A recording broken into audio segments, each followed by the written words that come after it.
Welcome to Booked for Two. I'm Genevieve, lover of swoony romances, smutty fantasy, and a good enemies to lovers trope.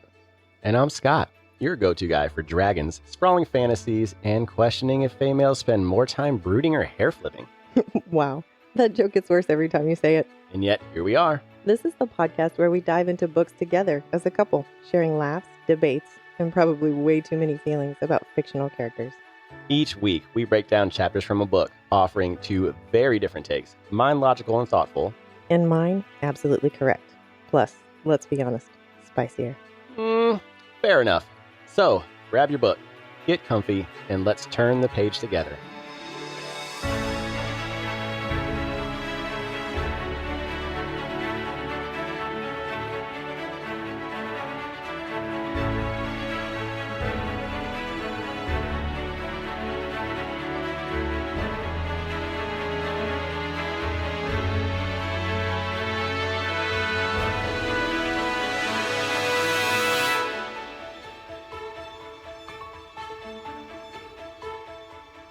Welcome to episode 3, Secrets in the Shadows. So, are we officially rooting for Celaena yet, or are we still questioning her priorities?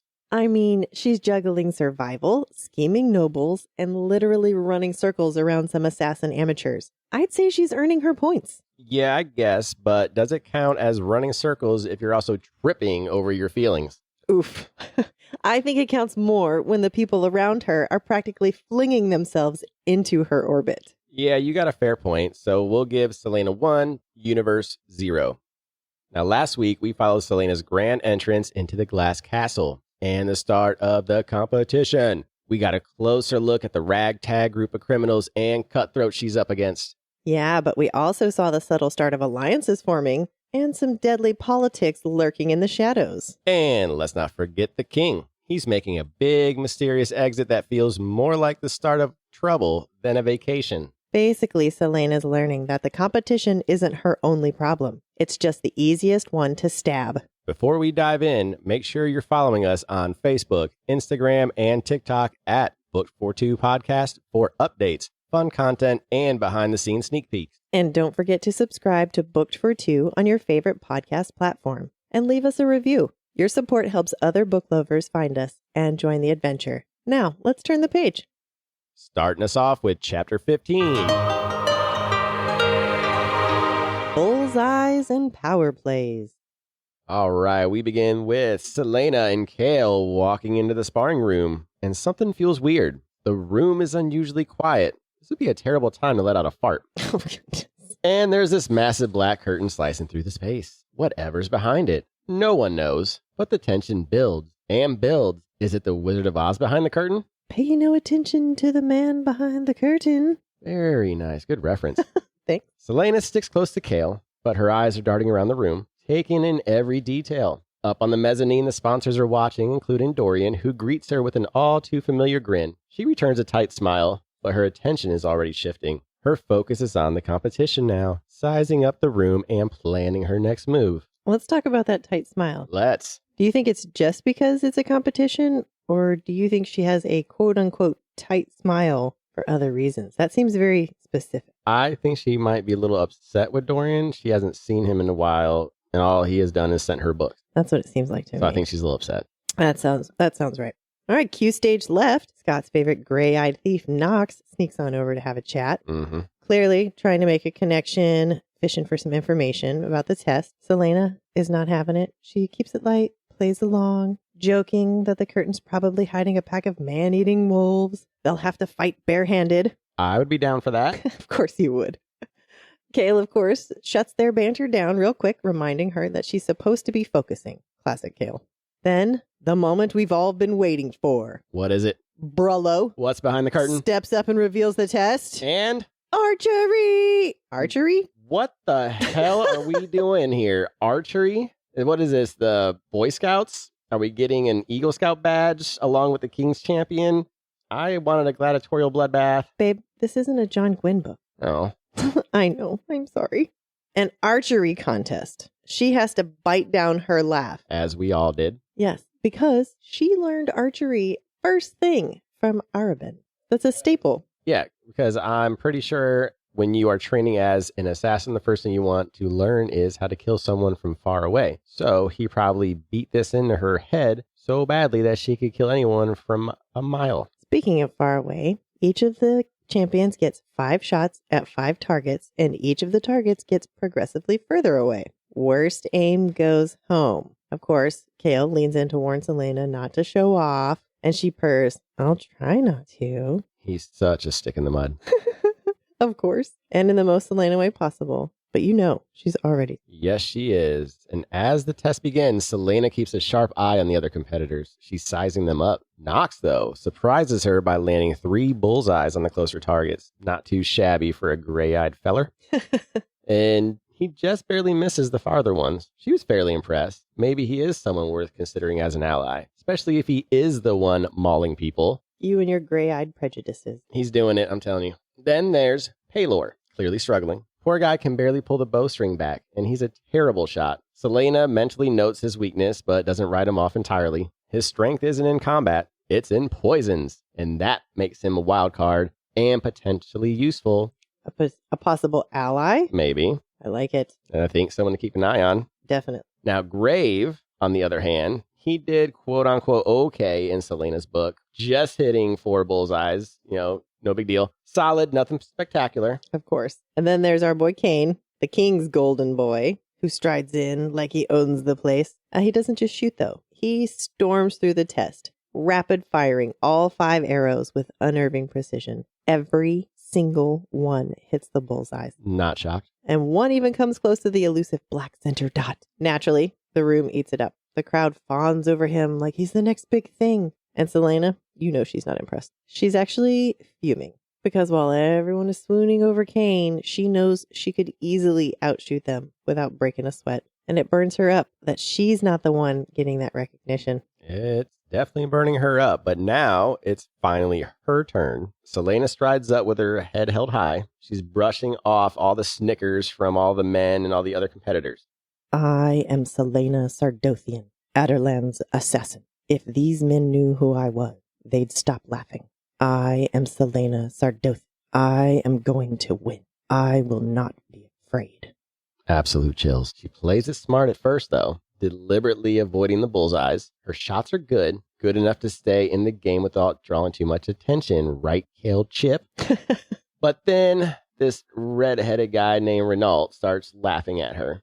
Typical man. And that set her off. On her final shot, she lines up. Here we go. Fires and obliterates the bullseye. Dead center. Yeah. That will shut them up, and the room definitely fell silent. Unfortunately, every pair of eyes was suddenly locked on her. And that made Chaol furious because I told you not to show off. And it says it in his eyes. Celaena doesn't care because Dorian's given her a smile. Now she's satisfied, if only for a moment. By the end of the test, it's some nameless competitor who gets eliminated, not Paylor. Woo, thank God I like Paylor. Yeah, poisons. Celaena makes note of that, wondering if he could still be useful, even if he's not strong in physical combat. See, she's also eyeing Paylor. Mm-hmm.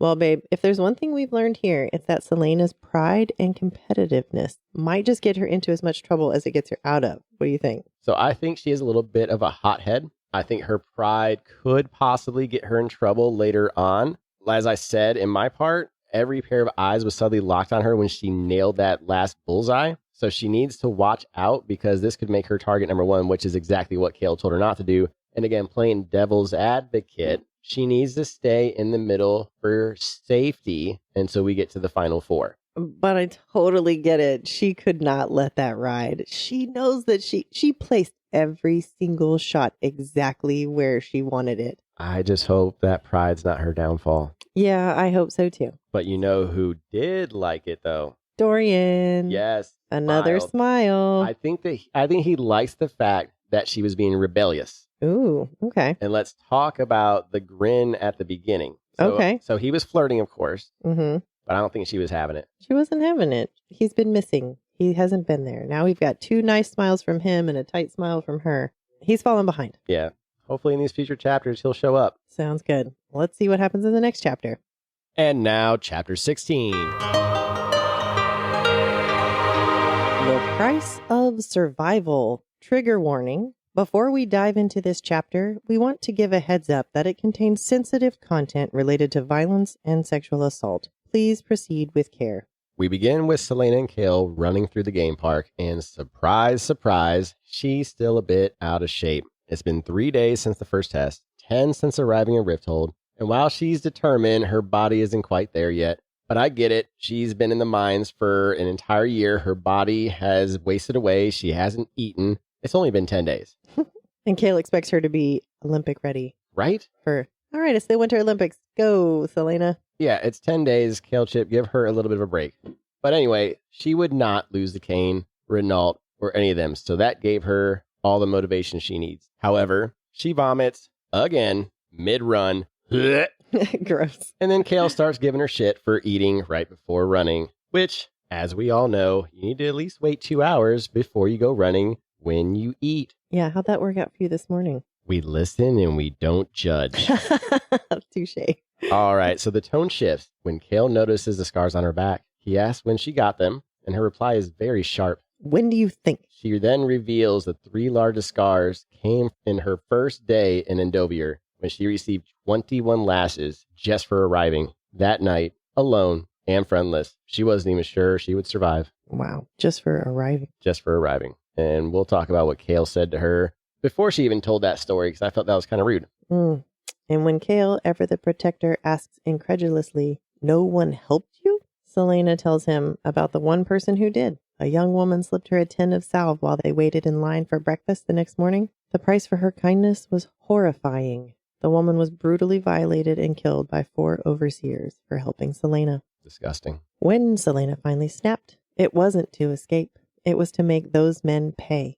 As she tells Chaol, they died too quickly. For what they did to that woman, way too quickly. I want to talk about what happened when she said that. Something frozen rushed through her veins. Is it magic? It very well could be. That is a very distinct sentence. I like it. And with the rage that she was feeling during this moment, it would not shock me if whatever magic is dormant inside of her started to come out a little bit, and that made it easy for her to rip them to shreds. Like it's linked to emotion. Yes. I love it. All right. Chaol seems shaken by this story, and he can't even bring himself to ask if she's been assaulted herself. Celaena reassures him in her own way, saying the guards were too afraid of her after she came so close to touching the wall. Whether she had to make an example of a few guards or if Arabin bribed them for her safety, she wasn't sure, but something kept her safe. Yeah, they were terrified of her. Yeah, that's my guess. But Celaena survived. That's the main thing. As Chaol gives her a soft, unreadable look, she bolts. Interesting. Running up the hill, away from him, towards the sunrise. Such a small, symbolic moment. Running toward the light, toward hope, away from feelings. Yes. And it's speaking volumes. Thank you. Thank you. I think you saw my finger up and you read my mind. That the running toward the sunrise. Yeah. She ran away. Ran away from her feelings. Yes. Thank you. Because he gave her a soft look. She's not ready to feel those feelings yet.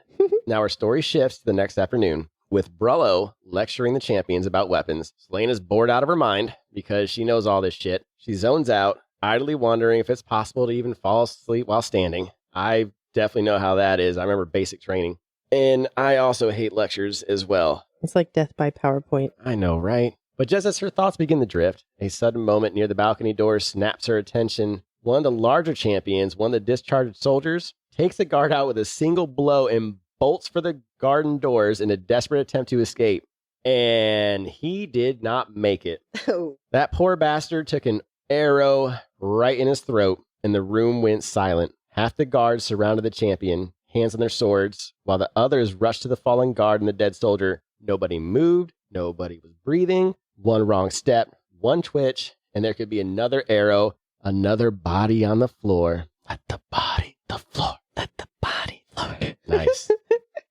Oh, Knox is stunned. Starts mumbling to himself about how serious this situation really is. Like he's surprised. He mentions his sponsor has promised him immunity if he lost. That sounds like fear because he's mumbling to himself. Yeah. Confusion. Yeah. But I don't trust him. This could be a ploy to make him look scared because he's the one. You are suspicious of everyone, or is it just No, just him? It's him. It's Okay. him. It's him. All right. Celaena, meanwhile, is focused on the dead man, who we find out his name is Sven. Sven from Frozen. Oh, Oh, Sven. She can't stop asking herself, why now? Good question. There were still 3 days left until the next test. Why would he choose this moment to act? Why indeed? And then it hits her. Sven didn't plan to escape. He wasn't thinking about freedom any more than she had been on the day she snapped in Endovir. She remembers that moment not as an attempt at escape, but as a defiant act of control in a life stripped of it. She had no control and was taking it back.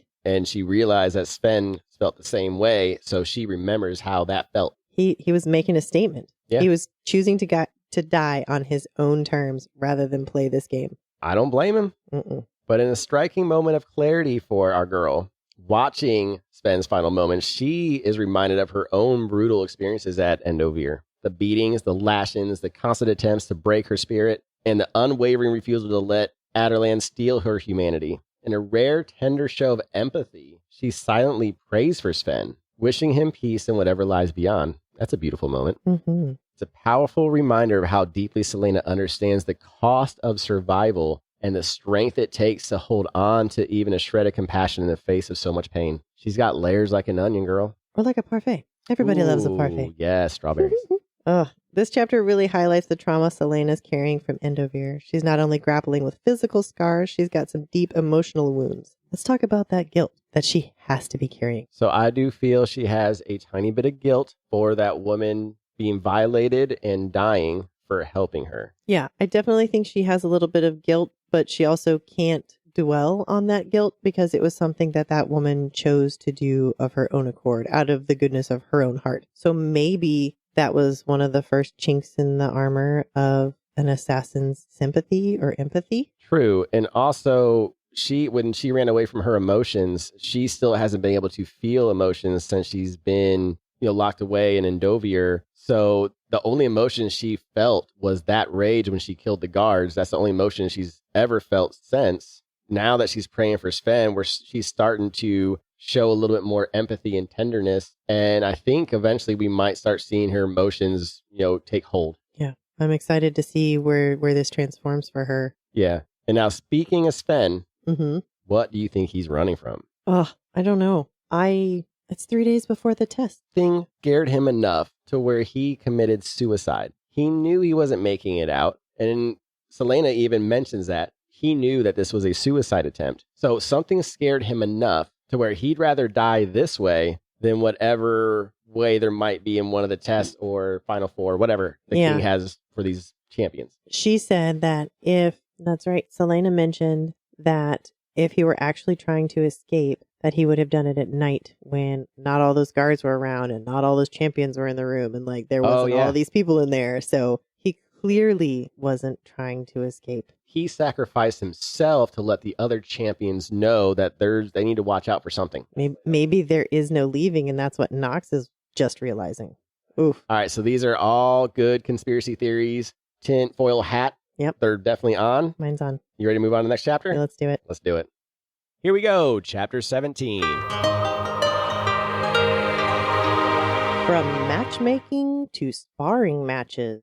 Now we find ourselves in court. A glimpse of Dorian, where he clearly doesn't want to be in court. I don't want to either. He's all slouched on his throne beside his mom, who insisted that he attend, Miss Queen Georgina. Poor Dorian, he feels like an ornament, and he should. I believe he has on a billowy white sleeve outfit, velvet vest. Fancy. Super fancy puffy sleeves, I believe. Now that is some drip.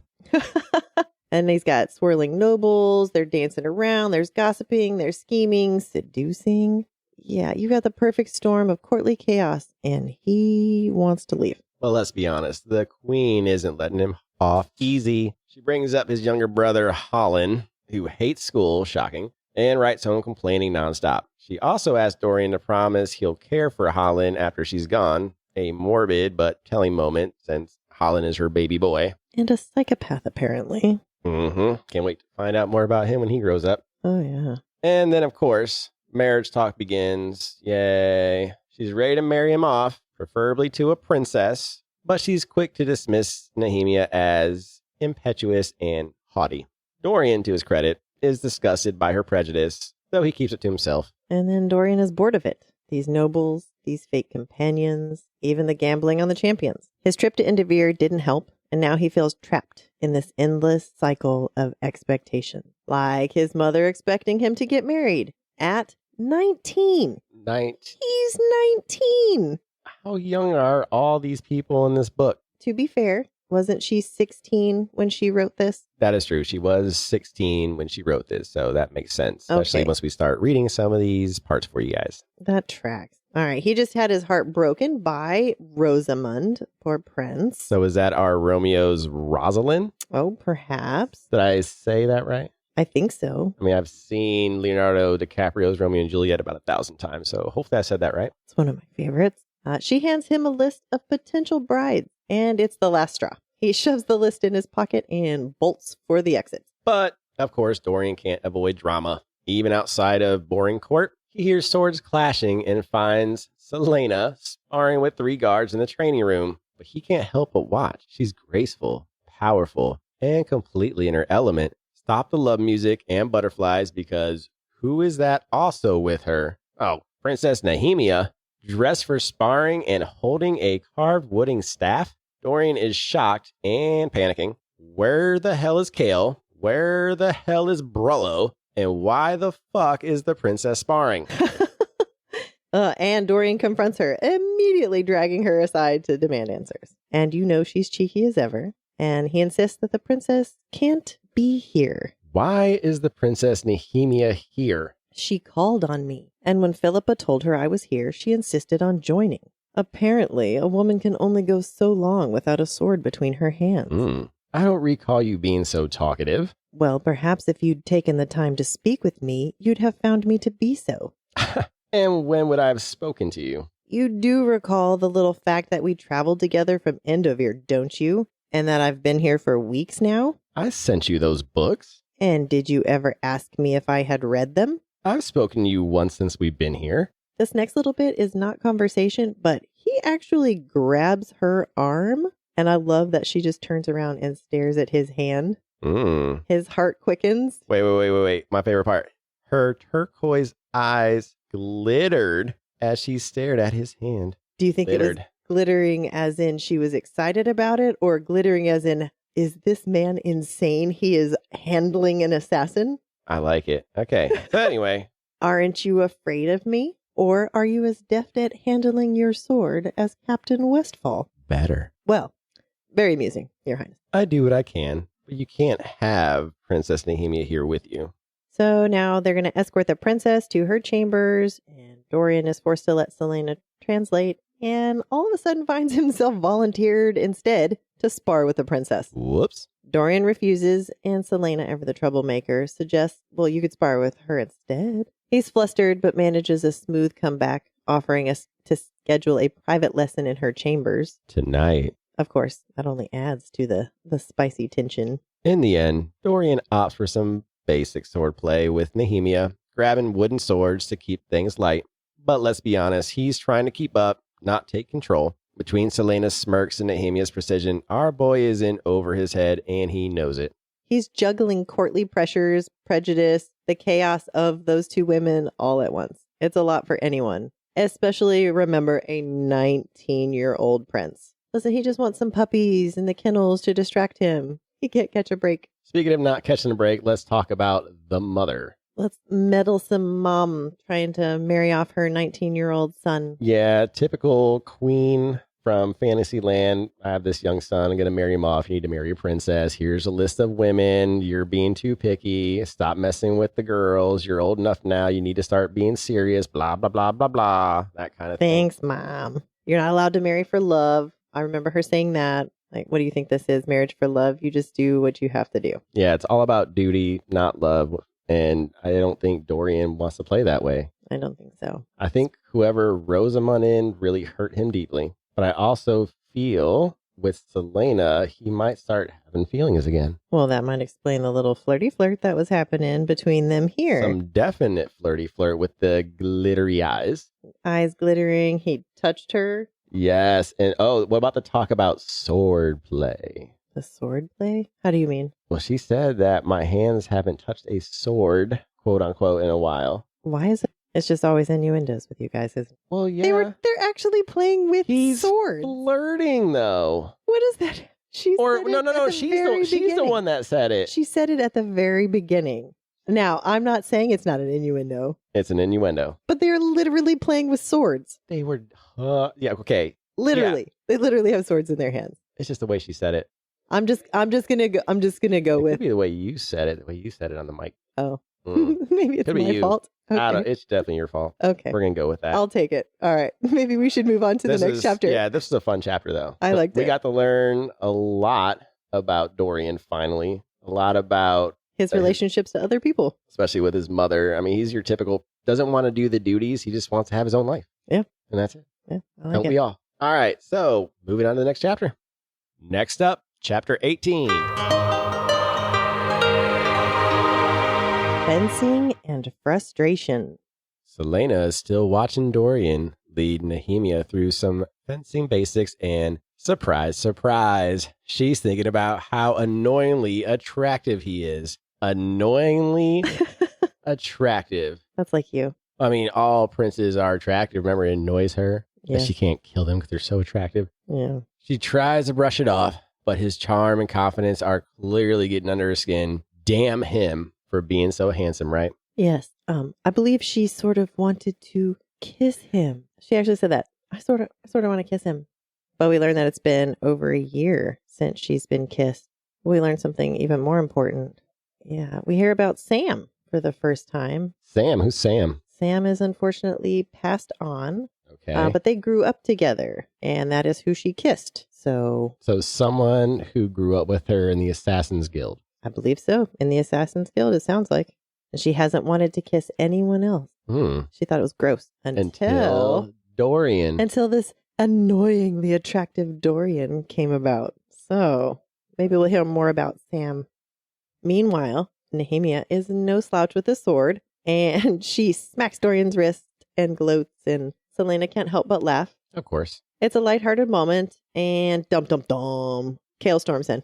Great. Grabbing Celaena by the arm, demanding to know what's going on, and she's as cheeky as ever, shrugging it off with, Dorian volunteered to teach her. Yeah, but Chaol Chip is not amused. He rants about the risks and rules, but Celaena isn't having any of that shit. She accuses him of being afraid of her, and the argument gets heated fast. It's not just about the sparring. It's about control, freedom, and all the frustrations Celaena's been bottling up. So now we're going to read a little bit. I'm not going to do anything, you insufferable moron. Are you honestly so blind that you can't see why we can't allow this? Can't allow? You're just afraid of me. Don't flatter yourself. You think I want to go back to Endovir? You think I'm not aware of the fact that if I flee, I'll be hunted down for the rest of my life? You think I don't know why I vomit when you and I run in the morning? My body is a wreck. I need to spend these extra hours here, and you shouldn't punish me for it. I'm not going to pretend to know how a criminal mind works. You know, I actually felt guilty, just a little guilty, and now I remember why I shouldn't have. I hate sitting around, locked in my room, bored out of my senses. I hate all these guards and nonsense. I hate you telling me to hold back when Brolo sings Kane's praises and I'm just there, boring and unnoticed in the middle. I hate being told what I can't do, and I hate you most of all. Are you finished? There was no kindness in Chaol's face, and she clicked her tongue as she left, her fists aching to bash his teeth down his throat. Ooh. All right, things got heated. Whew, I'm heated after reading that. She used the H word, hate. I was like, the H word? Yeah. You're like, yes. Hell? I was like, did she say Heck? that? No.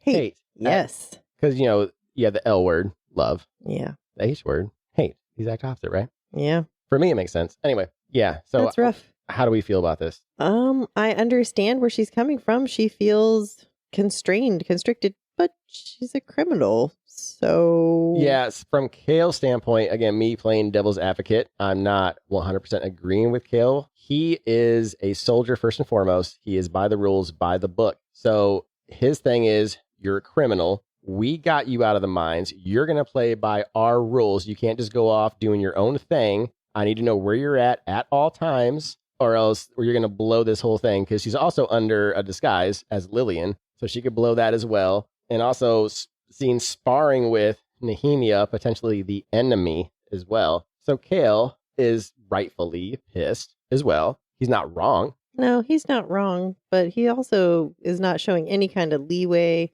I get it. I get it from both sides. She feels constrained. She's just trying to do what the princess asked her to.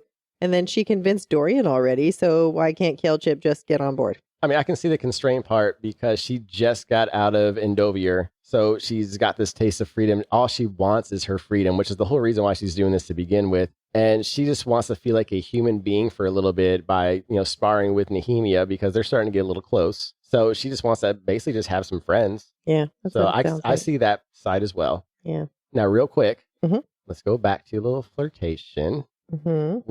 We're talking about we're wanting to kiss Dorian. So the first time since we've kissed, our first kiss that we've learned is Sam, who she grew up with in the Assassin's Guild. And we also found out he died around the same time she got sent to the mines. Yep. So that's all we know so far. That's all we know so far. So hopefully we'll learn a little bit more about Sam. And with how heated we've left Cole and Celaena, we'll see how that relationship goes. I'm hoping that they can kind of cool off and get back to being friends again. But we'll see what happens in the next chapter. Here we are, chapter 19. Kaltain's whispers, Chaol's worry.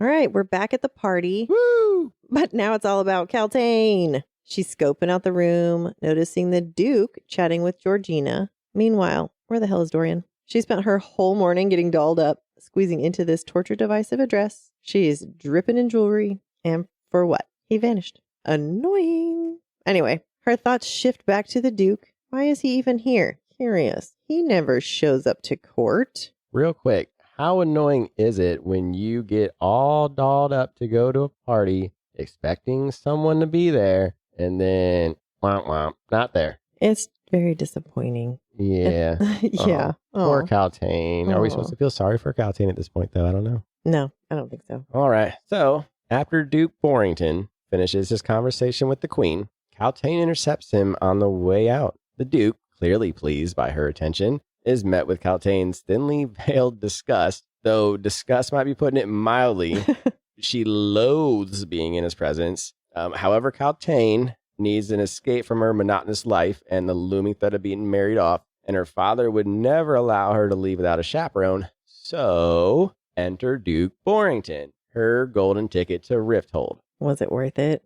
I mean, she hasn't had to sleep with him yet, right? Yet. All right. So far, she's in Rifthold. It's worth it so far. And she's trying to get close to Dorian, so. Well, he's walking her back to her room now, which makes her stomach churn because, let's face it, she did make him that not so subtle promise. He's not the type who takes no for an answer. Gross. So she thinks time is ticking and she's got to find a way out of this. So prying. Let's start prying for information. Anything on the Queen or a potential engagement. Anything about the prince. Tell them more about Dorian. The Duke, of course, full of himself, he starts spilling all the information about the list of girls, the potential brides for the prince, only to realize too late that he said way too much. She was good. She was really good. She already got what she needed. But she plays it off quite well. Oh, I'm quite sorry. I didn't mean to pry into the royal household's affairs. Oh, she absolutely did. For sure, 100%. No, she's playing dumb. Because remember, she's playing that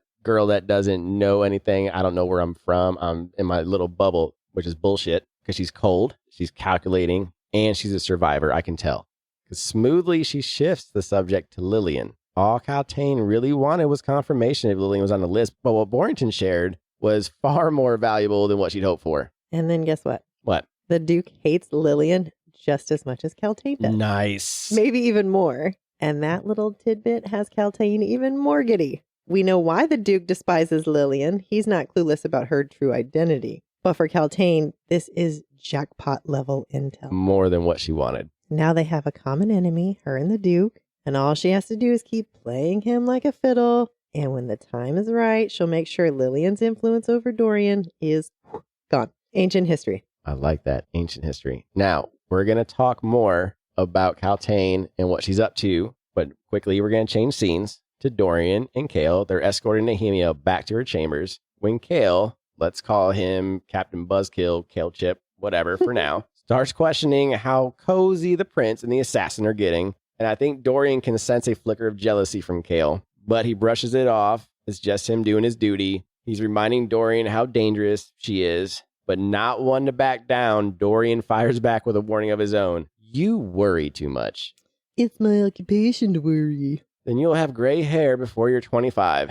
And Sardothian certainly will not fall in love with you. What nonsense are you talking? Well, if she does try to escape, which she won't, then she'll break your heart. You'll be forced to throw her in the dungeons, hunt her down, or kill her. Oof. So do you think he's saying this because he actually cares about Chaol? Woo! See, that's a tough one. We can tackle that after the rest of this chapter. What do you think? Yeah, let's do that. All right. Because Dorian also quickly changed the subject to the eye eater. Kind of how like I did right there, changing the subject. All right. When he notices Chaol's irritation starting to simmer. So he backs off. And then Chaol recounts the gruesome details. The body hollowed out. The brain gone. Blech. Dorian clings to his optimism, brushing it off as, oh, nothing more than a drunken brawl gone wrong. Bullshit. What kind of drunken brawls are they used to? Mm-hmm. It's kind of frustrating to watch him avoid the truth, but in somehow classic Dorian fashion, it seems, he still manages to find a silver lining. My father will probably be glad to have the eye eater dead and gone. To which Chaol replies, I hope so. Dorian grinned and put an arm around the captain's shoulders. With you looking into it, I'm sure it'll be solved tomorrow, he said, leading his friend into the dining hall. So the reason why I put that last little bit in there is because you mentioned if he's possibly cock blocking each other through jealousy, or if it could be true friendship. Yeah. When it comes to Celaena, maybe they're warning each other. So this last part here, where he changes the subject because he feels Chaol's getting irritated. He doesn't want to irritate his best friend. That's the way I feel. Well, why would you want to irritate your best friend? Exactly. He doesn't seem to have a whole lot of friends in court. He's done with them, so he's got... And remember, they grew up together because they had no one else. Yeah. This relationship is more important, bros before hoes. Yeah. Oh, it's that simple. We'll see if that remains true. I like this part here, right here. Dorian grinned and put an arm around the captain's shoulders. With you looking at it, I'm sure it'll be solved tomorrow. You know, he's building his buddy up, even though he kind of broke him down a little bit, saying, oh, Celaena is not going to be in love with you. She's going to hurt you. He's like, shit, I kind of broke him down. I need to bring him back up a little bit. So let me put an arm around him and say, dude, you're going to solve this. And that's why he changed it to the eye eater to bring his buddy back up. Okay. I like that. That was a good change of topic there to bring his friend back around. I didn't think of it that way. So we got good-hearted people. Now let's go to some shady-ass people. Let's talk about the Duke and Celaena. What do you think Celaena's doing? I think she is aiming for the crown. I agree. Yeah, because she's got her eyes on Dorian, but she used the Duke to get to Rifthold. She's ambitious. Ooh, yes. I like that. Ambitious. I think that's the best word for her. And calculating. And those are dangerous combination. Ambitious and calculating. Ooh. She's definitely working in the shadows, for sure. Because she's pretending to be this bubbly girl. Oh my gosh, look at me. She has the courtier thing down pat. And I'm wondering how she couldn't speak the Elway language. I wonder if she is also putting on an appearance the same way Celaena's putting on an appearance, because she is, again, aiming for more power instead of just being the prince's little queen plaything. I don't think she knows the language. I think that was a true angry, I can't believe you guys are talking and I have no idea what you're saying, but we'll see. Yeah. I mean, who knows? Could be. Yeah, she could be, it could be all kinds of subterfuge. Oh, I'm so excited. Yeah, and that's why I love where we're at in these books, because we're still guessing at this point. Nope, we get to keep making guesses. And speaking of making guesses, ready to move on to the next chapter? I am. Let's do that. We are now at chapter 20. A duet of grief and grace. All right, we find Celaena still stewing about her confrontation with Chaol when he found her sparring with Nehemia.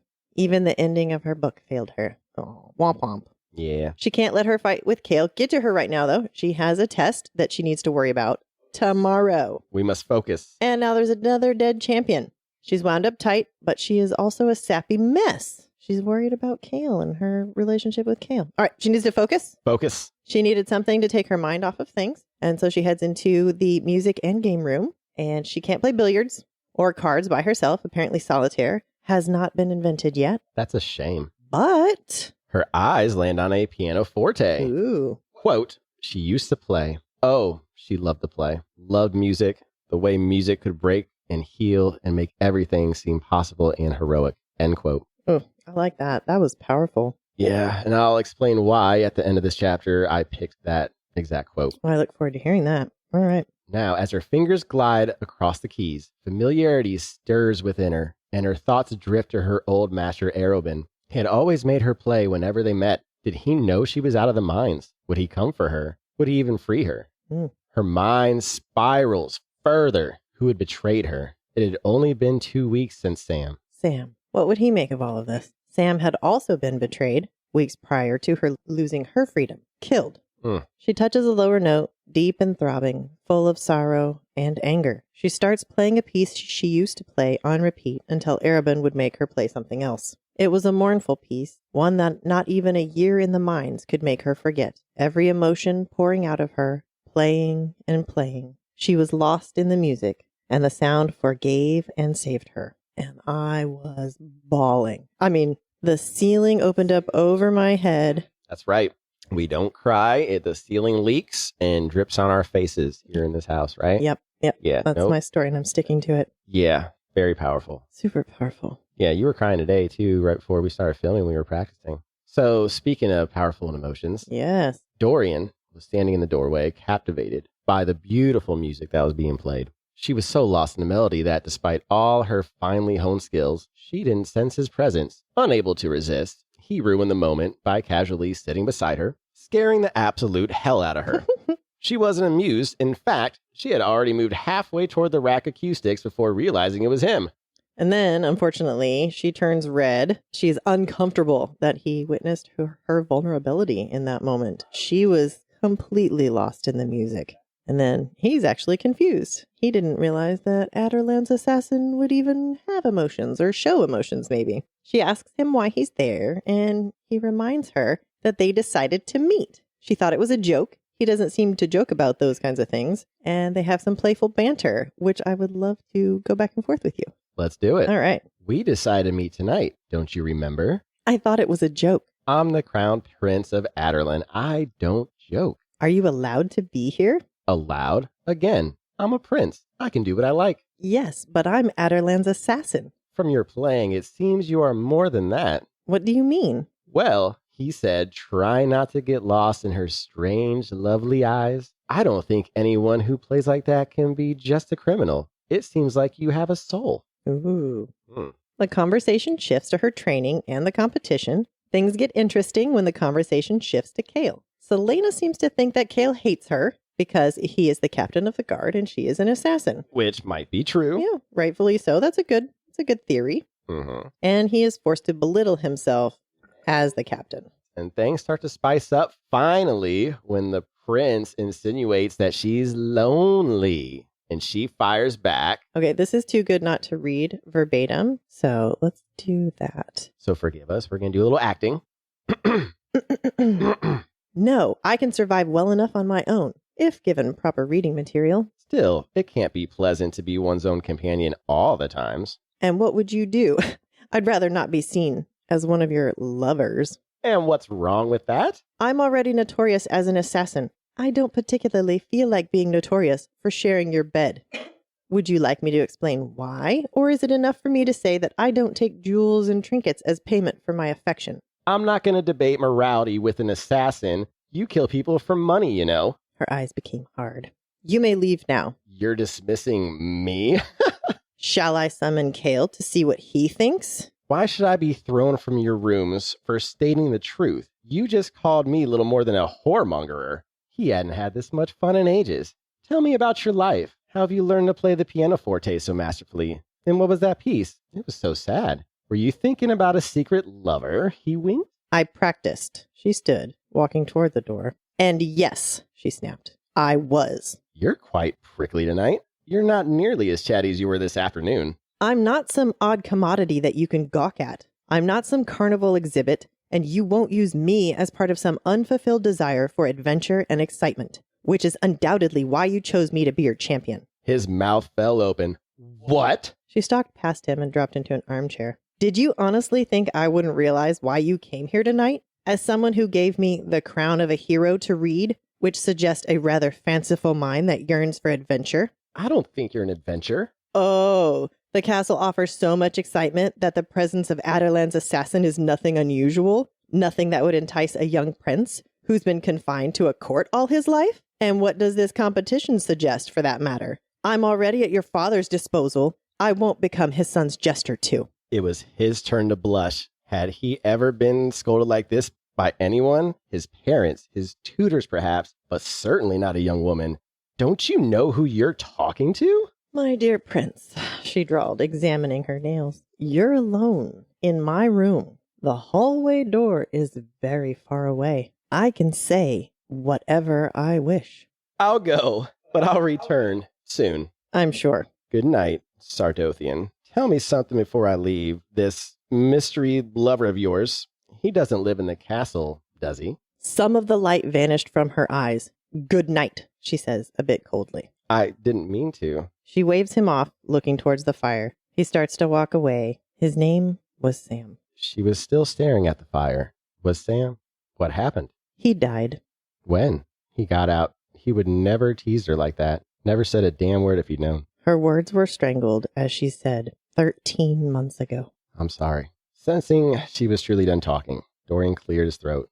Good luck on the test tomorrow. I didn't see anything about a ceiling leaking in here. So I'm going to finish this last paragraph. It's very important. So, sorry.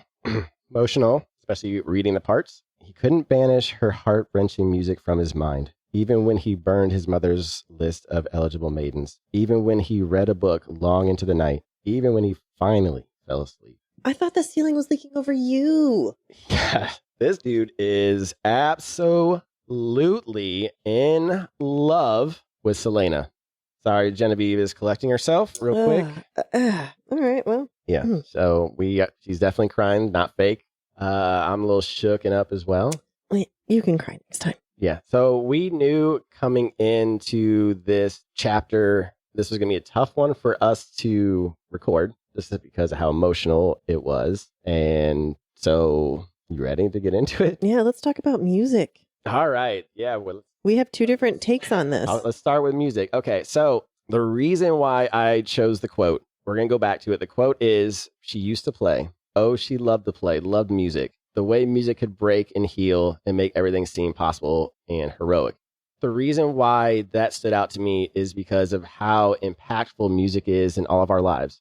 You can't name one person that doesn't find at least one piece of music that speaks to them in some way. It doesn't matter who the artist is, what genre the music is. Music speaks to us in a certain way. It is art. Exactly. And the artist who creates that music pours that emotion into it, and we are sitting there absorbing that emotion or sometimes using that emotion whenever we need it. I know you hate scream music, but I know there's been times where you just have that emotion built inside you where you need to scream. So you use that music to help get that emotion out of you. Mm-hmm. That is how I use music most frequently. And for me, MGMT's Electric Feel is one of my favorite one of my favorite songs of all times, because I can be in the greatest funk. I'll be honest, I suffer from depression. I have my whole life. And that is one song that I can be in a huge funk and play it, and I'm instantly smiling, singing, dancing along to it. It's a great song. It is a fabulous song. Thank you for introducing that one to me. I've also played music my whole life since I was 8, 9 years old. All kinds of different instruments, from violin, cello, drums, bass guitar. I was in a cover band, orchestra, marching band, and... Nerd. Yeah. Yeah.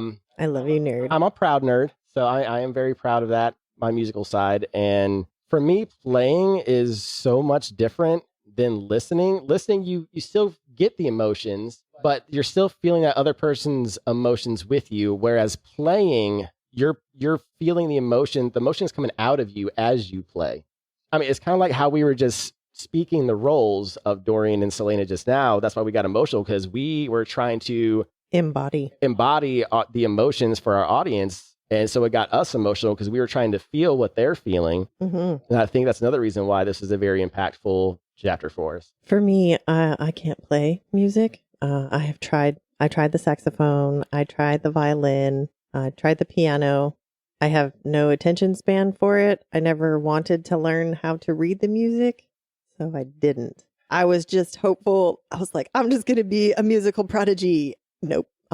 So I'm really good at pressing play. Yeah, I'm really good at digging into the lyrics of the music. So one of my favorite bands right now, they're called Sleep Token, and the lead singer Vessel is probably one of the greatest lyricists I've ever seen or read in my entire life. I mean, you think Tupac, Eminem are great lyricists, but Vessel's on a whole nother level compared to them. And their music is fun, it's engaging, but it's not until you really dig into the lyrics that you really understand the music even more and what he's feeling, because what he's feeling is extremely powerful. And then once you understand that, the emotional roller coaster that I went on and during all three of their albums was probably the most emotion I felt listening to any band in my entire life. And this was another interesting thing that we noticed about how we listen to music differently, because I listen to music for the feel of it, I guess I will say. I can feel the emotions of it, but I don't always listen to the words, or I don't follow along with the words. So basically, I got to learn from you what those three albums were about. And then I would go back and listen to the words. Oh, wow. Like that is some really deep shit. And I just didn't catch that. I knew the music spoke to me, but it didn't speak to me the same way that it spoke to you. And that's why we're doing this podcast, because the way we feel about music is the same way we feel about the way we read books. I dive a little bit deeper into how the characters are feeling, how the artist of the music is feeling, where you, when you read the books, it's the same way you listen to music. It's about how you felt while you were reading that book. Because if I named a book right now, like let's say one of the ACOTAR books, if I said, what do you remember from this book? You might give me the gist of the book, but you wouldn't give me exact details, but you could probably tell me how you felt. Oh, for sure. If I said, how'd you feel during an ACOMAF? You would say, I felt this and this, heartbroken this. But if I told you, hey, what happened when she went to the bone carver? You'd be like, Yeah, I would have no idea. And you would be able to just spit out. Exactly. For me, that's important because when I got to the bone carver, I was digging in deep. I was like, oh, he looks like a little boy. Who's a little boy? This is important. I know it's going to be important later, which it was, obviously. Mm-hmm. And so that's the kind of person I am with my lyrics, too. I want to know how that artist was feeling during that. And I think Celaena might be the same way, because people who play music, it's a little bit different for us because we feel how the artist felt when they created the music. We want to embody that emotion when we're playing it for people. I love that. That's wonderful. So let's talk about emotions. Let's talk about how people can screw up emotions. Yeah, let's talk about Dorian's faux pas. Okay, so she's sitting there playing this beautiful piece. Mm-hmm. He's soaking it in. Mm-hmm. And he ruins the moment right away. Like, hey, I'm here. And she's like, what the hell? Scares the shit out of her while she's having this beautiful moment. I don't think he meant to scare her, but I don't know what he thought would happen. I don't think he meant to scare her, though. And I agree with that. And here's what we're going to discuss when it comes to Dorian. He's 19 and he's a prince. So he's spoiled, probably. He's used to getting what he wants, especially when it comes to ladies, because we know that he is a playboy. So he doesn't know how to really react around women when they're being emotional. Yeah. Oh, and he also did say he was there to give her shit. So I forgot about that. So well, not just to give her shit, maybe but he was there to scare her a little bit. Yeah, and they also had that little flirtation moment when they were sparring with Nehemia, and he said, I'll see you later tonight, which she thought it was a joke, and he was dead serious. Yeah, I totally missed that. We accidentally had a conversation about this off of mic, and totally missed that was why he was there. I thought, I don't know.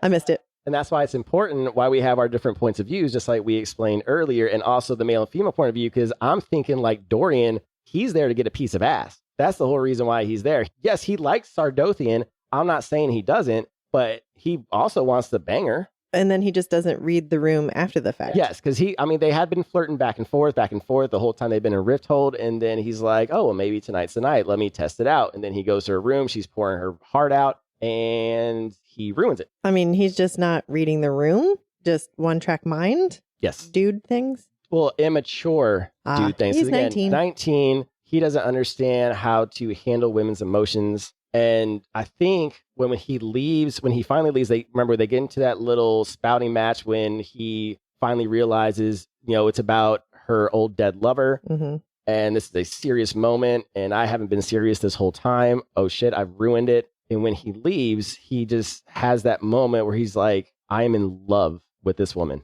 because he burns the list his mother gives him. Mm-hmm. And as a man, that's love. I mean, that's like having, back in the 80s, they call it the black book. Now it's, the numbers on the phone with the girls, right? Yeah. or your I can't believe you just brought up the right, black book. I was like, what? I'm sorry, I'm old.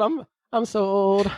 I'm just an older. I'm an older millennial. I'm not Gen X. I promise. Yeah. Black book. You have aged us, baby. Why? All right. Or the contacts. People are gonna make fun of me. Oh, your contacts in your phone. Like, we don't even do that either. It's like, but you know what I mean. But Yes. like, deleting the women or men that you used to talk to. Yeah. And that's what he's basically doing. He's like, I don't want anybody else but her. Mm. So I'm hoping that he will mature and fix this. This is a very pivotal point for him. Pivotal point for her too. I mean, she doesn't know about the list. Well, I'm not talking about the list. I'm just talking about pivotal point emotionally for her, because this is her first time since Endovir, before Endovir, she's been able to release emotion. And she already has some feelings for Dorian before this. So, yeah. And she might be feeling conflicted about her feelings because she still loves Sam. Because she never got to grieve Sam, remember? Because she went to Endovir right after Sam was killed. So she never got to grieve. Yeah. So this is a lot of emotion for this poor girl just coming all out at once. And that's why I said music's important, because it allowed her to free those emotions. I love it. Love music. Love everything about it. More music. Yeah. All right. So we don't ramble on too much. We could go on forever. Yeah. Let us know what you think. Please email us, comment, anything. This was a very emotional chapter for us, and we hope that you enjoyed it. Yeah. It got a lot out for us too. Yeah. I'm hoping there's no more ceiling leaks. Yeah, no more ceiling leaks. And we are ready to move on to the next chapter. Yeah, let's move on. And chapter 21. Climbing toward freedom.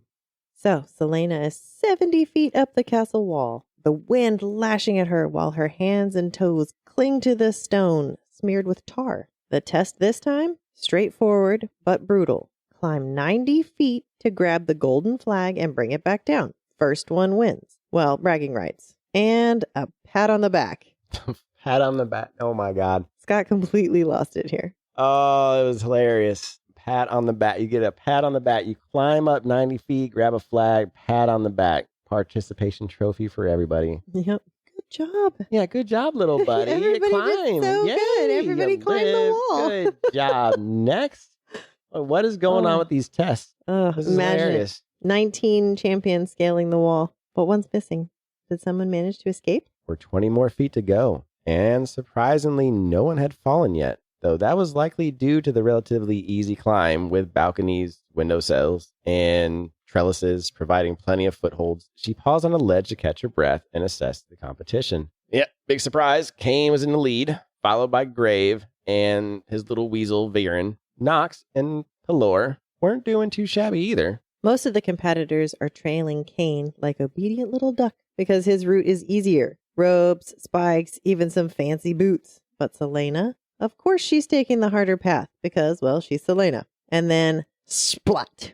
Down goes our first victim, Ooh. Ned Clemens, Oh. a.k.a. Scythe, splattered on the ground. Honestly, good riddance. Whoa. Good riddance? Yes, good riddance. All right, who's the last guy I could pronounce without having to look it up? Ned Clements, you will be missed. R.I.P. Ned. R.I.P. The sponsors don't even blink, so I feel like that tells you everything you need to know about his value to them. I think that tells us everything we need to know about everybody's value. That's fair. I mean, more and more competitors started following Kane's path. As Celaena found a drain pipe, she started climbing up. There was a gargoyle, shocking, gargoyles, that Kane had thrown his rope around that Graves seems to be having trouble with. Oh, poor Grave. And it's causing a backup. Oh, no. So now everyone's getting mad at Grave. Now Varen, as I called him a weasel, slipped past him. As weasels do. But as Nox was about to try to get past Grave cursed at him, which for some reason made Nox stop. I wouldn't have stopped.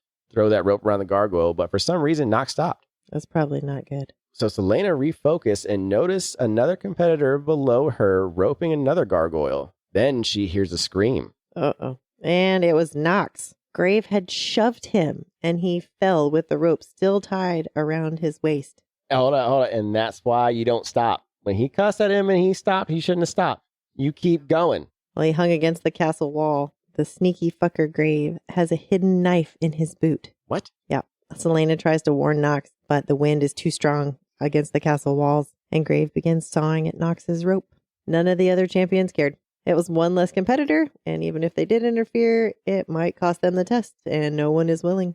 One by one, the threads of his rope snapped beneath Graves' dagger, and Knox, sensing the vibrations, looked up at the assassin in horror. If he fell, there was no chance of surviving. A few more slices of Graves' blade, and the rope would be severed entirely. The rope groaned. Celaena moved. She slid down the drain pipe, the flesh of her feet and hands tearing open as the metal cut into her skin, but she didn't let herself think of the pain. The mercenary on the gargoyle below only had time to lean into the wall as she slammed onto the creature's head, gripping its horns to steady herself. The mercenary had already tied one end of his climbing rope around the gargoyle's neck. Now she seized it and tied the other around her own waist. The rope was long enough and strong enough, and the 4 gargoyles perched beside hers would provide enough space to run. Touch this rope, and I'll gut you, she warned the mercenary, and readied herself. Knox shouted at Grave, and she dared to look to where the thief dangled. There was a sharp snap of rope breaking, and Knox's cry of fear and rage, and Celaena took off,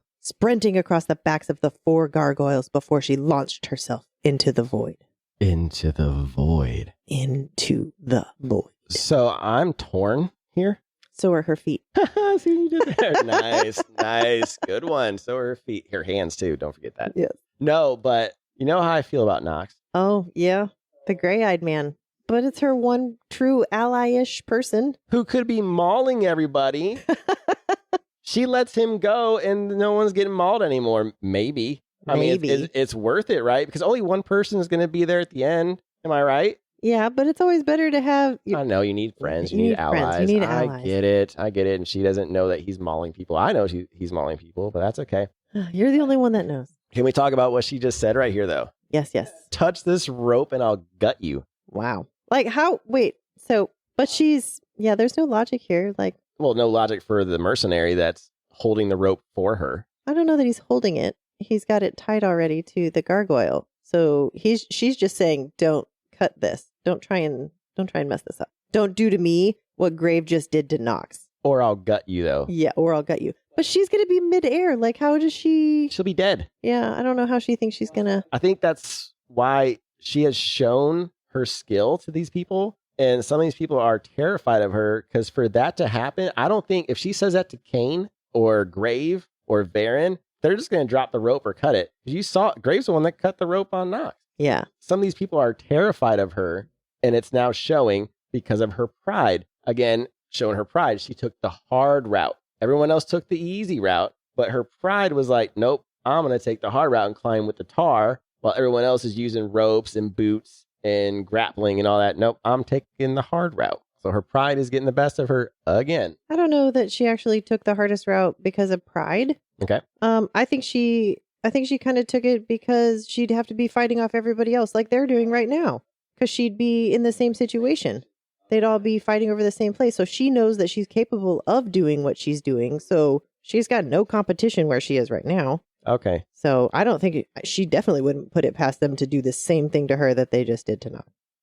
So that's my thought on why she took that route. Really good take. Thank you for that. Yeah, no problem. All right. Are we ready to see if Ray Eyes gets saved? Yes, let's do. Let's see what happens. On. Here we go. Welcome to Chapter 22.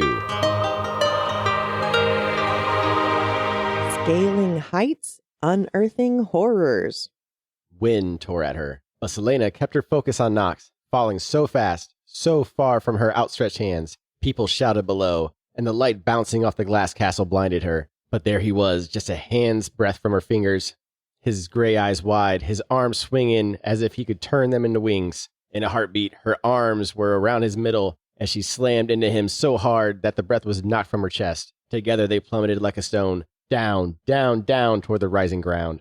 Knox grabbed the rope, but even that wasn't enough to lighten the blinding impact on her torso as the rope went taut. She held onto him with every ounce of strength she had, willing her arms not to let him go. The rope sent them careening toward the wall. Celaena hardly had the sense to lean her head away from the approaching stones, and the impact burst through her side and shoulder. She held tight to him, still focusing on her arms, and her too shallow breathing. They hung there, flat against the wall, panting as they looked at the ground 30 feet below. The rope held, and holy crap, I'm sweating. Ooh, I felt like I was there. I was on the edge of my seat.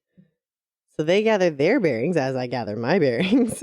And all of the champions had stopped to watch her amazing feat. All except one, of course. Celaena could only gape as the flag was ripped down and her nemesis, Golden Boy Kane, howled with triumph.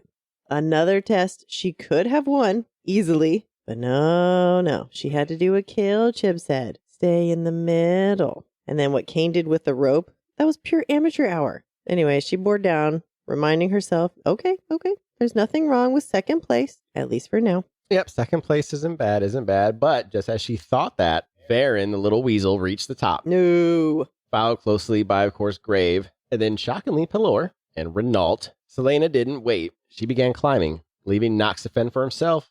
At least Chaol seemed oddly chipper about her landing in 18th place. Nox was the last to make it up, though Ned's unfortunate plunge to his death seemed to be the only reason Nox survived. Apparently, there were no rules against playing dirty, so Grave didn't even get so much as a reprimand, but that's good to know. That's very good to know. Back to Pelor with his poisons. Anyways, Chaol gives her shit for the save, saying it wasn't exactly subtle, because, duh, daring rescues aren't what jewel thieves are known for. She seems annoyed, but she tells him, Arabin said second place is the first loser. If you ain't first, you're last. You know what I'm talking about? That there is trademark not to be used without written permission of Ricky Bobby Inc. Oh, heavens. And Chaol looks absolutely gobsmacked. What's that? Oh, he conveniently forgot that she was trained by Arabin Hamel, the king of the assassins. The man himself. Yeah, seriously, Chaol, get it together. He does need to get it together. Now, as she recalls her training, the grueling hours and the endless lessons, Arobin, he spared no expense. He brought in tutors from across Aurelia, fighting masters, poison experts, even sending her to train with the silent assassins, which makes sense why she was there for that month. Mm-hmm. But no price was too high for this dude. However, he didn't tell her until 6 years into her training that she'd have to pay him back. That is fucked up. Wow. That's some OJT, just kidding. Yeah, every last copper, cent, whatever you want to call it. Oof. You want to know how much? How much? 500,000 gold coins. Oh my goodness. And when she did pay him back, he burned through all of it in 3 hours. That's insane. I want to know how you spend that much in 3 hours back then. I mean, I know how you could do it now, but then that's a man with gifts. I'm impressed. I wonder what he got. Seriously. Like, there's no yacht. Blimps? I mean, there was ships. There was still, maybe he bought a ship. Ooh, new ship. Okay. I would. Well, she changes the subject, telling Chaol he still owes her an apology. Of course, Mr. Clueless over here genuinely has no idea what for and asks for what. He has no idea what he's done wrong. And she has to spell it out for him. The Nehemia incident. Hello. But does he apologize? Of course not. No. In his mind, he has done nothing wrong. I won't apologize for speaking the truth. The truth? You treated me like I'm a crazed criminal. And you said that you hated me more than anyone alive. I meant every word of it, idiot. Crazed criminal. I really do hate you. At least I didn't come in 18th place. Ooh, burn. That was a good burn, but I think it did piss her off a little bit. Yeah, that's why she chucked an apple at his head. Hit her pride. Yeah, let's be honest, though. It was well deserved, that apple. Yeah. Mm-hmm. Things take a darker turn later, though. The very end, when Philippa delivers some unsettling news. The missing champion has been found, mauled, and dismembered, because obviously things weren't tense enough already. Of course not. And we all know who did the mauling. Hey, it was a brawl. It was a drunken brawl. Dorian said so. No, it was Gray Eyes. Gray Eyes. Nox did it. Fast forward 2 weeks. So we're 2 weeks ahead now. 14 days. Right? Good call. Yeah, I know math. Good job. And the latest murder has cast an ominous shadow over the competition. The mood is shifted, heavy with unease. The past 2 tests, stealth and tracking, were easy wins for Celaena, but the tension lingers. No other champions have been murdered in the interim, but Celaena knows better. Something's off, and she's more vigilant than ever. Meanwhile, Chaol, ever stoic and Chaolish, dismisses it all as nothing more than a string of unfortunate events, which is typical for him. And it's probably just Dorian again thinking it's another drunken brawl. Exactly. Real quick. Yeah. Can we talk about these 2 tests, stealth and tracking? Yeah. How we're just kind of blowing over these tests now? Yeah. They're just Not kind even of talking about them, so I'm wondering if they're just inconsequential now. They must not be that important. Well, Miss Celaena is getting stronger, faster, and surprise, better at keeping her temper in check. So that's good. Maybe her pride will hold.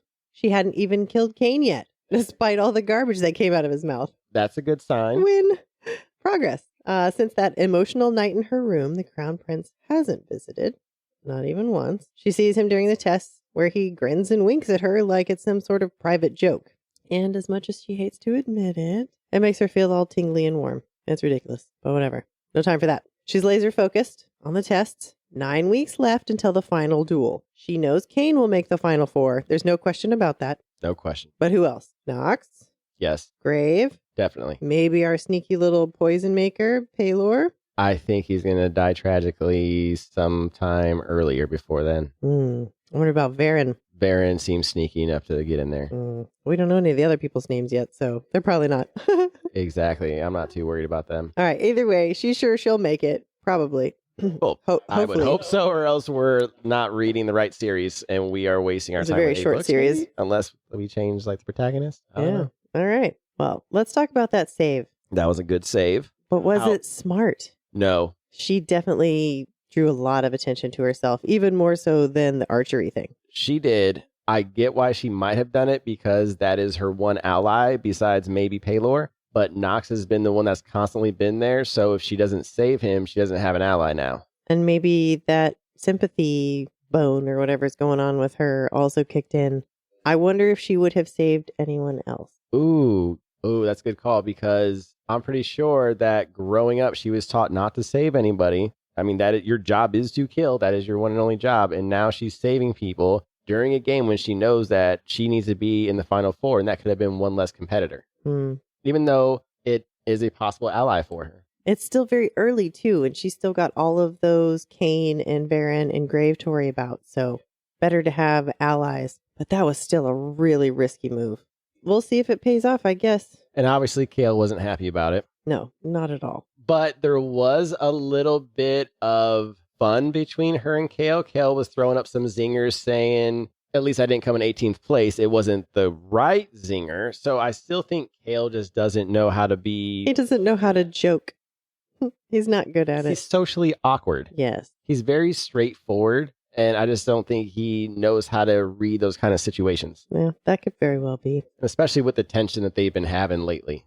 But let's talk about Dorian real quick before we move on to the next chapter. So Dorian, even though he hasn't visited since that heated episode that happened in her room where she was playing the piano, he's still smiling at her. So I'm wondering if he understands the way she feels. Because he's still smiling at her. And even though he hasn't visited, he's still doing his normal smile thing at her. I can't decide if she's sad or mad. Maybe she's sad that he's not coming back, or mad that he's not. I'm not sure. He just keeps digging that hole deeper. Speaking of deeper, we did get a deeper look into Celaena's time with Arabin. We did? Yeah. I'm wondering if he saw her as a daughter? I agree with that statement 100%. If you remember from the earlier chapters, she mentioned that all the other assassins got mad at her because it seemed like he favored her the most. Maybe because he saw her as the daughter. Interesting. And she was also, when she was 8, was when she first came to them. So that is very young to join a family. And that's very much father. Yeah, daughter. But he's not exactly father of the year making her pay back 500,000 gold. Maybe he had a gambling debt. Ooh, does he know about her magic? That's also a possibility. He could just be protecting her because he knows who she really is. Oh, maybe he does know who she is. I still think she might be royalty. It's a very possible. I'm pretty excited. Yeah, that's a strong possibility. All right. Well, let's see what the next chapter has to tell us. Last but not least, chapter 23. Whispers in the shadows of the tower. Our girl Celaena finds herself in a place that feels all too familiar. As she steadies her breath and refocuses, the grim realization hits her. She's back in Endovier. No. What happened? Did she fail? She had come so close. Freedom was within her grasp, a taste on the tip of her tongue, and now back to the mines. A whip cracks through the air. Get on your feet, someone barks. Another snap of the whip, biting through the silence, and then... Oh, she wakes up in a panic. It was just a dream. Again. Thank God. Oh, that is some serious PTSD right there. She is still in Rifthold, though. Not in Endovier. But damn, that felt real. She can still feel the sting of the whip. But Chaol's there trying to calm her down. She was screaming. But of course, then he has to go and ruin it by saying he's canceling training for Samhain. Naturally, Celaena asks if there's a feast, and Chaol hits her with, yeah, of course there is, but you're not invited. Rude much. Then she asks if he's planning to join in on the rituals, but boring Chaol Chip thinks they're silly. Classic. So let's talk about awkward. How about when Chaol was following Celaena to the bathroom, throwing insults the entire time? Are you going to bathe with her? Are you going to help scrub her back, Chaol? Right? Like what do you do? He was busy giving grief, not paying attention to his surroundings. He was too busy with his studies and trying to make captain of the guard by 22 years old instead of figuring out how to actually have conversations with people and socialize with people. So now you have this. You have Chaol Chip. Right now, he's just too busy giving shit to pay attention. True. After he finally lets her bathe, he corners her to press about going to the temple. And of course, she's less than thrilled. Sure, she can visit the temple, but the feast, the delicious food, absolutely not. Irritated, and I'm irritated for her, beyond belief. She flat out refuses to join him. Chaol Chip being Chaol Chip, throws out a few classic Chaol Chip-isms and reminds her about the test tomorrow because that's important, and that's all he does. When he leaves, she's still shaken from the dream, and she's trying to pull herself together. Why did he not ask or prod about that or ask more questions about it? I don't think it was his right to pry. Talking about his social cues, maybe he just didn't know how to ask or talk to her about it, or he just figured they're not there yet to talk about. Maybe. We change scenes now, and Dorian is leaving the temple. He's already regretting attending because his mother turned it into her personal matchmaking event, pointing out every eligible lady in the room. Which, luckily, he burned that piece of paper. He doesn't even know their names anymore. He's about ready to scream. On his way through the garden, he bumps into Lillian, who's with Chaol and Nehemia. Dorian makes a crack about her dress being festive. Sure, it's 100 years out of fashion, but it's her style. Then in true Celaena form, she fires back with, sorry, my clothes don't suit your taste, your highness. I mean, it may be 100 years out of fashion, but it sounded cute, right? It did. I thought it sounded cute. And she had no help to get her dressed. Yeah, I think she did all right for being in assault mines and an assassin before that. Right. Of course, Chaol seemed annoyed, though. Yeah, whatever about Chaol. So Dorian shifts his attention to Nehemia. He wants to warn her about the Duke's plan to send more troops into Elway to crush the rebels and to hold her hostage. But he cannot. They would know it was him. Meanwhile, Nehemia and Lillian's friendship has leveled up. They're BFFs now. And Chaol seems worried. I would be too. Yeah. But why is he worried? Do you think it's goofy? I think it's because they're goofy and two powerful women who are together who are taking no grief from Chaol. Okay. Who speak a language that he doesn't understand. I mean, that's bound to make him feel inadequate. Now, that is probably the more logical and right answer. But now let's do a little Scott tinfoil hat answer. Okay, what you got? So he's captain of the guard. Mm-hmm. She's an assassin. Okay. She's the princess of the enemy. Mm-hmm. He might be worried that she is trying to recruit Celaena. Ooh, or Celaena might be trying to recruit her. Or vice versa. Or they could be like just trying to combine their with BFF our powers. Forces combined. All right, I like it. Nehemia then asks Celaena if she's going to the feast, and she has to lie and cover for the crown prince. As Dorian watches them go, his thoughts drift to her, Lillian, their recent conversation, and whether he managed to upset her about the dress. With a sigh, he heads off to the kennels, lost in his own thoughts. Puppies! Puppies! Well, despite Dorian's teasing, Celaena actually loves her dress. It's a beautiful dress. And that's all that matters.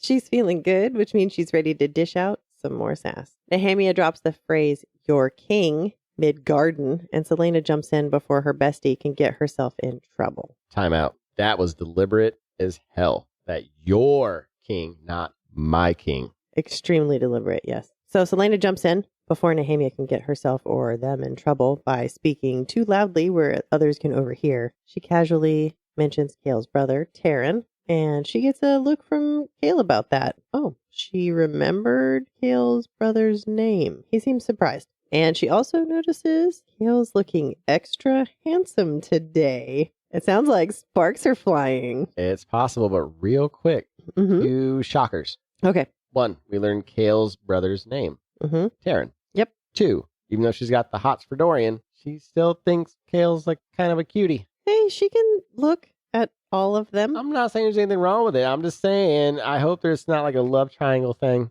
Please, no. I mean, whatever.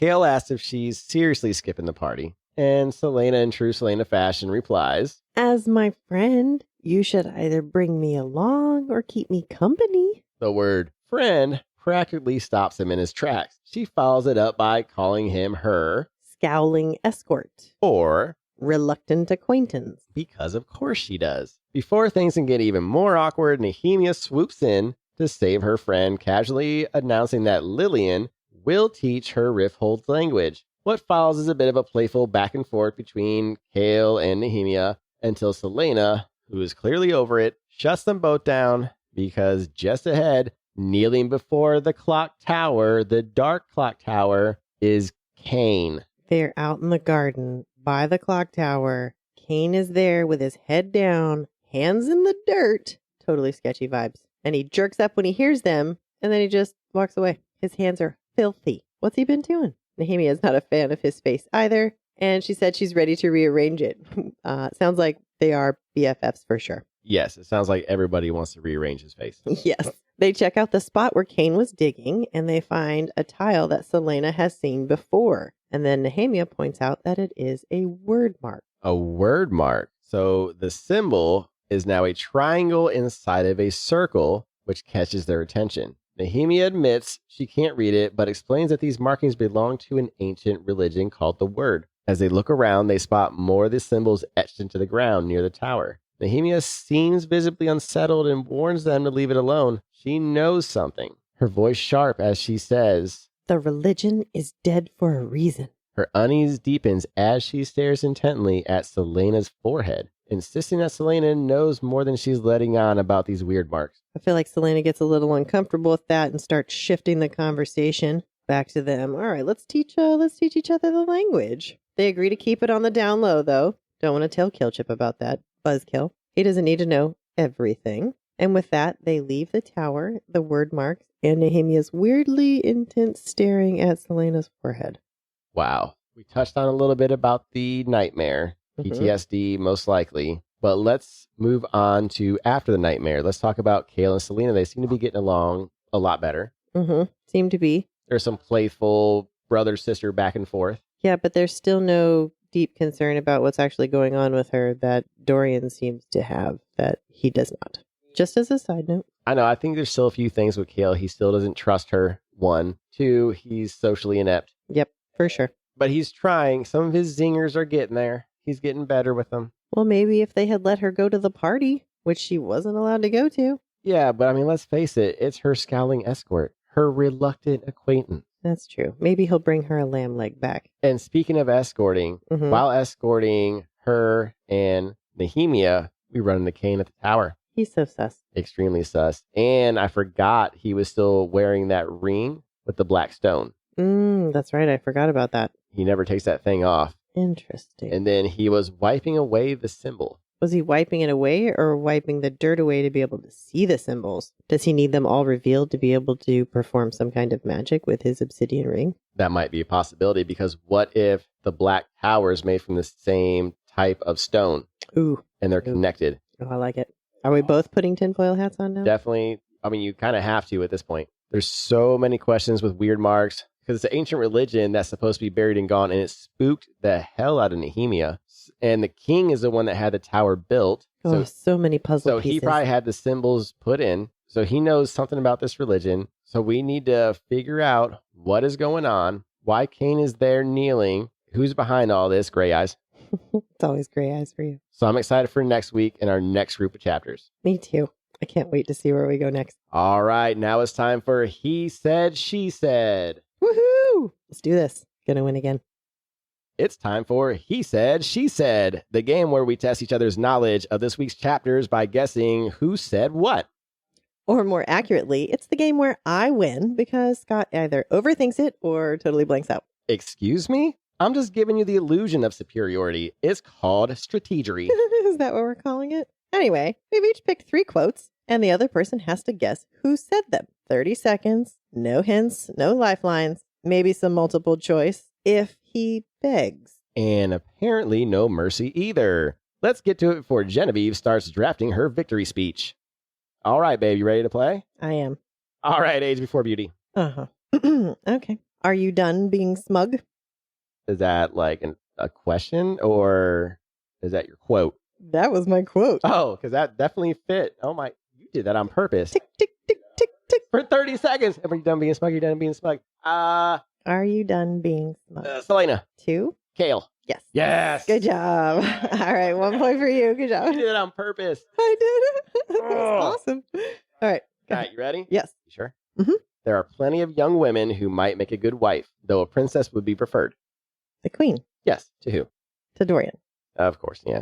See, that was my easy one. Was that your easy one? Yeah. Okay. All right. Dang it. Well, I don't know. I rearranged them so many times that I'm not sure anymore. All right. So what's your medium? Perhaps I'll make a sacrifice or two of my own.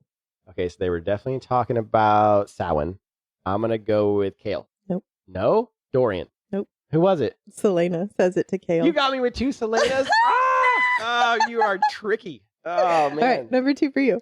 All right. All right. Ready? Yes. Medium, I think. Mm-hmm. It simply can't happen. She's here to learn our customs, not to spar. Ooh. Yeah.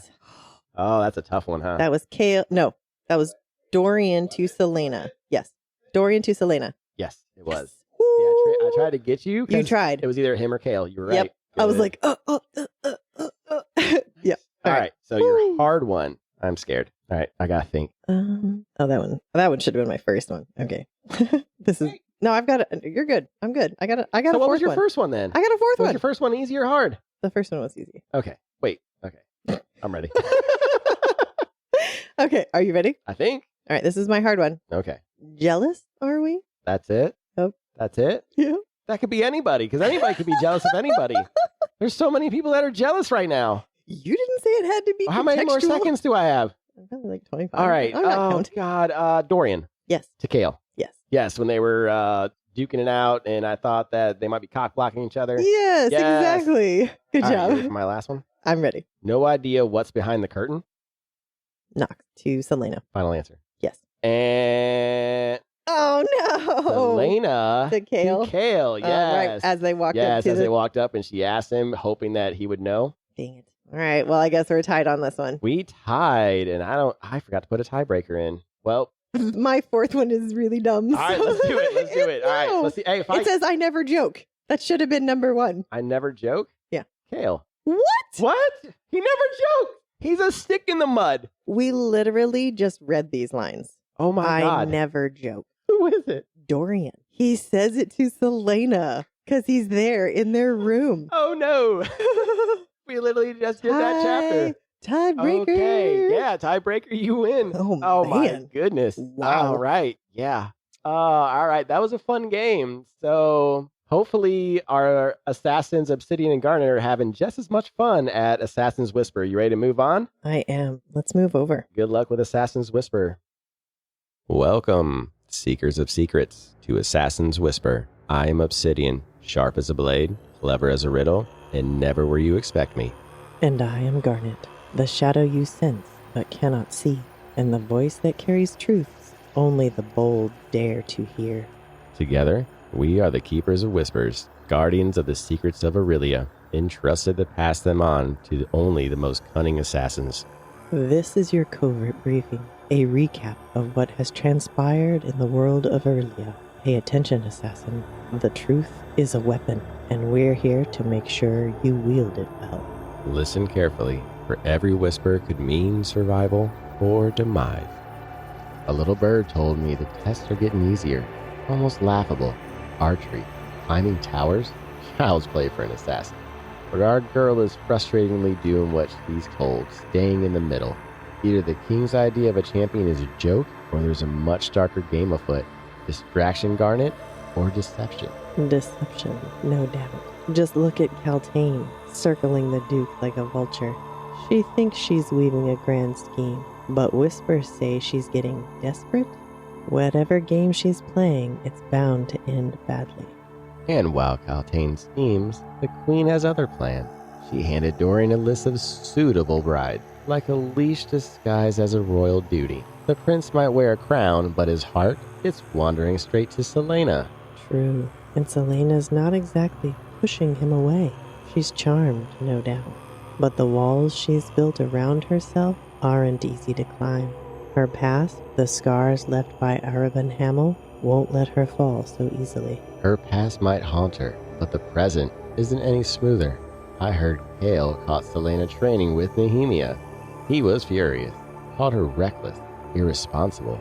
It wasn't just about the rules, though, was it, Garnet? No, Obsidian. That argument cut deeper than orders or rules. Chaol's anger ran hot, but beneath it, there was something else. Fear? Maybe even concern. And Celaena? Well, she knows how to strike where it hurts the most. Meanwhile, Nehemia's playing a game of her own. She may claim innocence, but caught training with Celaena, using the old tongue in secret. Whatever she's planning for, it's more than sparring matches. And then there's Cain, found staring at the obsidian clock tower, like it was whispering to him. Whatever he's plotting, it's tied to the tower, the word mark, and the gruesome murders that have everyone watching for him. The clock tower, the test, the king's disappearance. It's all connected, Garnet. The pieces are moving, and no one, not even Celaena, sees the whole picture yet. The answers are coming, assassins, but not without a price. Until next time, keep your blades sharp and your whispers sharper. The hunt is far from over. Thanks so much for joining us for this episode of Booked for Two. If you're loving the journey through Throne of Glass, make sure to subscribe to the podcast so you never miss an episode. And don't forget to leave us a review. It helps other book lovers find us. You can also follow us on Facebook, TikTok, and Instagram at Booked for Two Podcast for updates, fun extras, and all things bookish. New episodes drop every Thursday morning at 6 a.m. Central, so mark your calendars. And if you like to read ahead, keep an eye on our socials every Saturday. We'll announce which chapters we're covering in the next episode so you can follow along. Until next time, keep turning the page.